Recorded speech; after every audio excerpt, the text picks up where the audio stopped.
हरे कृष्णा। राधे राधे मेरी वाइटी फैमिली। तो सबके घर में बासी चावल तो बचे जाते हैं, तो क्यों बासी चावल को वेस्ट किया जाए, क्यों ना बासी चावल से ठेले जैसी फ्राइड राइस बनाई जाए। तो दोस्तों आज हम आपके साथ बहुत आसान तरीके से एकदम ठेले जैसी फ्राइड राइस की रेसिपी शेयर करने जा रहे हैं। आई होप फ्रेंड्स आपको ये वीडियो पसंद आएगी। तो चलिए फिर झटपट से फ्राइड राइस बनाना शुरू करते हैं। तो सबसे पहले राइस बनाने के लिए हमने ये बासी चावल लिए हैं। तो अब चावल को अभी एक साइड में रख देते हैं। अब बाउल में 1 कप सोयाबीन की छोटी वाली बड़ी डालेंगे। तो इसके बाद सोयाबीन की बड़ी में पानी डालकर भीगने के लिए छोड़ देते हैं। सोयाबीन की बड़ी डालने से फ्राइड राइस खाने में बहुत ही ज्यादा टेस्टी लगती है। अब यहाँ पर हमने कुछ सब्जियां ली हैं। अब सब्जियों को छोटे पीसेस में चॉप कर लेंगे। तो फ्रेंड्स आपके घर में जो भी सब्जी अवेलेबल हो उससे आप फ्राइड राइस में डाल सकते हैं। तो हमने पत्ता गोभी को बारीक करके काट लिया है। फिर इसी के साथ में छोटे पीसेस में शिमला मिर्च को कट कर लिया है। फ्राइड राइस खाने में और भी ज्यादा यम्मी लगे तो यहाँ पर 1 टमाटर लिया है। टमाटर को भी छोटे पीसेस में कट कर लिया है। फिर इसके बाद में 1 प्याज लिया है। प्याज को लंबे पीसेस में कट कर लेंगे। अब सोयाबीन की बड़ी को भीगते हुए 10 मिनट हो गए हैं। अब सोयाबीन की बड़ी का एक्स्ट्रा पानी को निचोड़ लेंगे।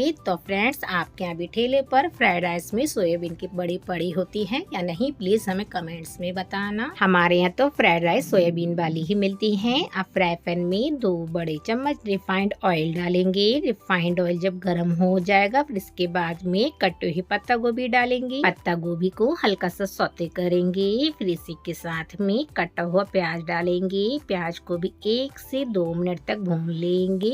प्याज और पत्ता गोभी को ज्यादा नहीं भूनेंगे, बस इतना भूनेंगे इसका कच्चापन निकल जाए। फिर इसी के साथ में सोयाबीन की छोटी वाली बड़ी डालेंगे। बड़ी डालकर पत्ता गोभी को 1 से 2 मिनट तक और भूनेंगे। तो फिर अब इसी के साथ में कटी हुई शिमला मिर्च डालेंगे। शिमला मिर्च को भी हल्का सा सौते करेंगे। फिर इसके बाद में कटा हुआ टमाटर डालेंगे। अब सभी सब्जियों को 1 से 2 मिनट तक और पकाएंगे। तो दोस्तों सभी सब्जियों को 2 से 3 मिनट तक सौते कर लिया है। तो आज हम ठेले जैसी फ्राइड राइस बना रहे हैं। तो इसमें 2 चम्मच काली वाली सोया सॉस डालेंगे। तो फिर अब इसके बाद में 2 चम्मच विनेगर डालेंगे। अब सोया सॉस और विनेगर को सभी सब्जियों में अच्छे से मिक्स करेंगे। अब फ्राइड राइस में टेस्ट के अकॉर्डिंग नमक डालेंगे। तो अब हम इसमें आधा चम्मच लाल मिर्च का पाउडर डालेंगे। अब इसी के साथ में 1 चुटकी गरम मसाला पाउडर डालेंगे। तो आज हम ठेले जैसी फ्राइड राइस बना रहे हैं तो इसमें आधा चम्मच अजीनोमोटो डालेंगे। अजीनोमोटो डालने से फ्राइड राइस का टेस्ट दोगुना हो जाता है।